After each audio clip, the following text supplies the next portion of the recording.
اور یہ نگہبان ایک دم میں واقع ہوگا۔ ان آیات پر آپ کی رائے لینے سے پہلے ہم جانیں گے کہ ان کے کیا معنی ہیں۔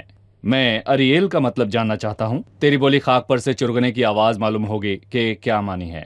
لفظ ریائل عبرانی لفظ ہے اور اس کے معنی ہیں خدا کا ببر، اور یہ داؤد کے شہر کے لیے استعمال ہوا۔ لکھا ہے اریائل اس شہر پر جہاں داؤد خیمہ زن ہوا، یعنی داؤد کے شہر یروشلم کو اریائل کہا گیا، جبکہ اریائل لفظ کے مختلف معنی ہیں، اور مجھے ذاتی طور پر میں یہ کہوں گا کہ اس کا استعمال بائبل مقدس میں اچھا نہیں لگا، اور یہاں اس لفظ کا استعمال چولہے یا پھر بھٹی کے لیے کیا گیا۔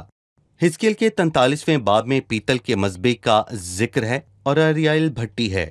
تو بھی میں اریائل کو دیکھوں گا، تو بھی میں یروشلم کو دیکھوں گا، اور وہاں نوحہ اور ماتم ہوگا، پر میرے لیے وہ اریائل ہی ٹھہرے گا، یعنی کہ وہ آگ جو خدا کے غضب سے بھڑکے گی۔ ہمیں ایک اور لفظ کا مطلب بتائیے۔ چوتھی آیت تیری بولی خاک پر سے چرگنے کی آواز معلوم ہوگی، اس کے معنی کیا ہیں؟ چڑگنے یعنی الفاظ سنائی نہ دینا۔ اس سے ظاہر ہوتا ہے کہ انسان ایلی کاہن جیسا ہے۔ اس نے سوچا کہ ہنا نشے میں ہے کیونکہ اس کی آواز سنائی نہیں دیتی تھی۔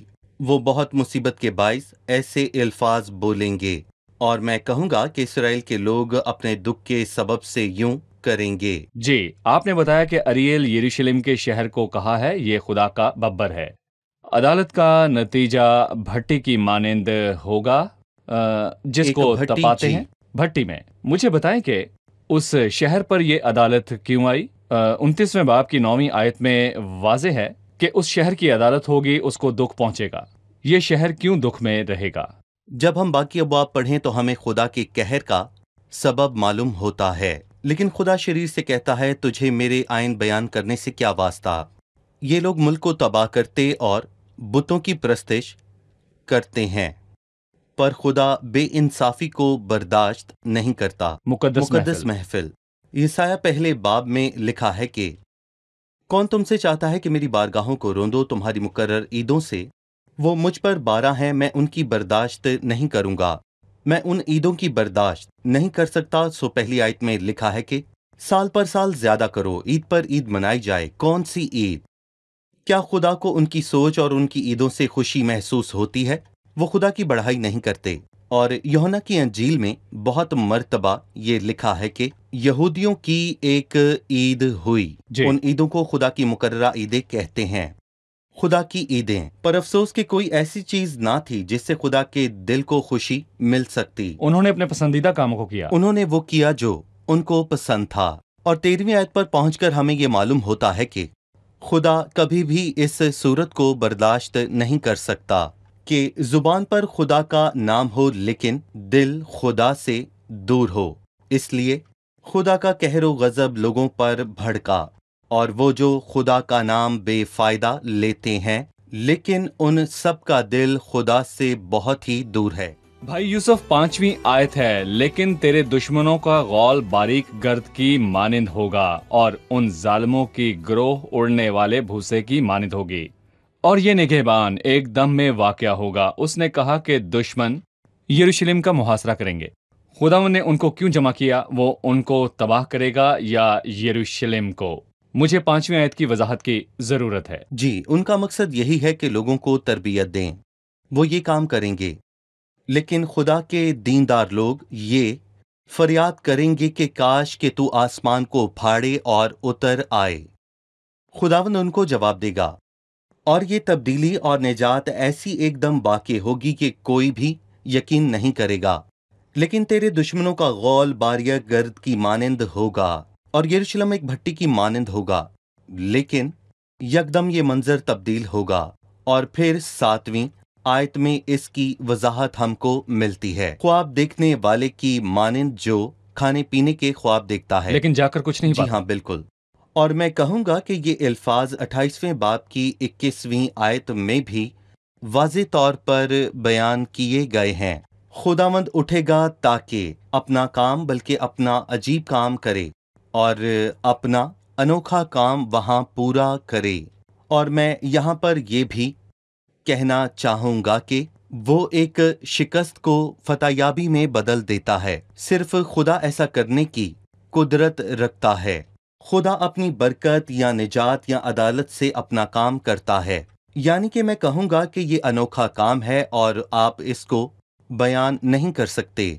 اور کون یہ تصور کر سکتا ہے کہ صلیب پر کیے کام میں شیطان کی شکست ہے؟ دشمن یہ سوچتا ہے کہ یسوع مسیح کے دفن ہونے اور قبر پر مہر لگنے کے بعد اس کی فتح ہوئی، پر میں کہوں گا کہ خدا کے کام نرالے ہیں، کیونکہ ابلیس کو شکست ہوئی اور یہاں بھی یہی کام ہے۔ ایک دم میں واقع ہوگا اور حلیموں کے حالات بدلیں گے۔ چوتھی آیت ہے جو زمین کے اندر سے نکلے گی اور تیری بولی خاک پر سے۔ اس سے ہمیں یوسف کے بھائیوں کی یاد آتی ہے۔ ان کی بے عزتی ہوئی اور یوسف نے کہا کہ میں یوسف ہوں۔ تمام ہوا۔ یہ سب کفارے کے دن کے بعد ہوا تاکہ وہ خیموں کی عید کی برکات میں شامل ہوں جو 1000 سالہ بادشاہی ہے۔ جی یقیناً اس حصے سے متعلق مہمانوں کا سوال ہوگا، چلیے جانتے ہیں۔ میرا سوال 11ویں آیت سے ہے، اور ساری رویا تمہارے نزدیک سر بمہر کتاب کے مضمون کی مانند ہوگی، جسے لوگ کسی پڑھے لکھے کو دیں اور کہیں اس کو پڑھ، اور وہ کہے میں پڑھ نہیں سکتا کیونکہ یہ سر بمہر ہے۔ مجھے سر بمہر کتاب کے معنی بتائیے۔ جی، سر بمہر کتاب کے کیا معنی ہیں؟ یہ الفاظ کس کے لیے ہیں؟ اور ساری رویا تمہارے نزدیک سربا مہر کتاب کے موضوع کی مانند ہوگی، اور اس قوم کے نزدیک خدا کا کلام ایسا تھا۔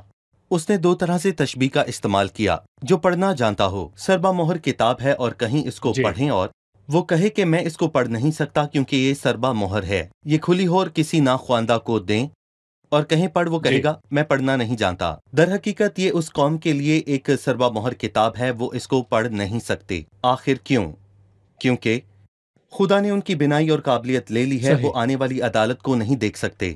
اور رومیو پہلے باب میں اس کا تذکرہ بہت مرتبہ ہوا۔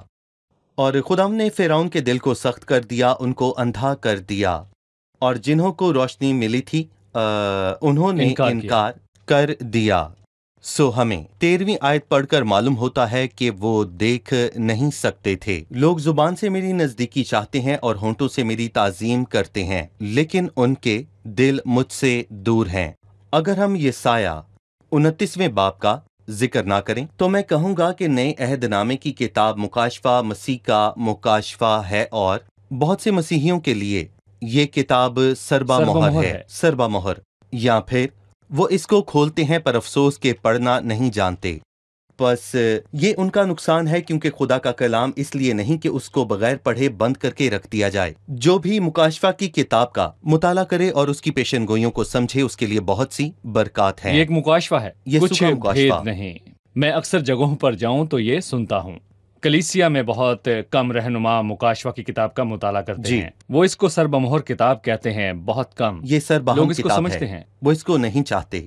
آپ نے کہا کہ 13ویں آیت میں ان کے نہ سمجھنے کی وجہ ہے، پس خدا فرماتا ہے چونکہ یہ لوگ زبان سے میری نزدیکی چاہتے ہیں اور ہونٹوں سے میری تعظیم کرتے ہیں، لیکن ان کے دل مجھ سے دور ہیں، کیونکہ میرا خوف جو ان کو ہوا فقط آدمیوں کی تعلیم سننے سے ہوا۔ میں ان الفاظ کے بارے میں جاننا چاہوں گا، ان کے دل اور زبان کا ذکر ہے۔ ہمیں دل اور زبان کے درمیان تعلق کے متعلق بتائیں، اس سے عبادت میں ہم خدا کی نزدیکی حاصل کرتے ہیں۔ دیکھیں بھائی، میں یہاں پر یہ کہنا چاہوں گا کہ ان آیات میں ہمیں یہ نقش ملتا ہے کہ یہ خدا کی کتاب ہے۔ کیسے؟ اس کے سوا کسی کتاب نے انسان کا دل چھلنی نہیں کیا۔ بائبل نے انسان کے جھوٹ و فریب کو سامنے ظاہر کیا، اور اس آیت میں خصوصاً مذہبی لوگوں کا بیان ہے کہ ہر قوم اور ہر دور میں اور تعداد میں یہ بہت ہوتے ہیں۔ مذہبی لوگ کیا کرتے ہیں؟ لکھا ہے یہ لوگ زبان سے میری نزدیکی چاہتے ہیں اور ہونٹوں سے میری تعظیم کرتے ہیں۔ مذہبی لوگ بہت باتیں کرتے ہیں، لیکن ان کے دل مجھ سے دور ہیں، اور ان کا دل خدا سے دور ہے، اور کوئی بھی شخص انسان کی بدکاری کو اتنی سچائی سے ظاہر نہیں کر سکتا جیسے بائبل مقدس نے کیا۔ یرمیہ کی کتاب کے 17ویں باب کی 9ویں آیت میں لکھا ہے، دل سب چیزوں سے زیادہ ہیلے باز اور لا علاج ہے، اس کو کون دریافت کر سکتا ہے؟ خداوند دلوں کو جانتا ہے۔ ایک مذہبی پر شریر شخص کے دل کا بیان اس سے بہتر نہیں ہو سکتا۔ اور مسیح نے متی کی انجیل 15واں باب اور لوکا 7 باب میں بھائی 15ویں آیت میں ایک اور افسوس بیان کیا گیا ہے جو سب اس قوم پر آنے کو ہے۔ یہ کس کے متعلق ہے؟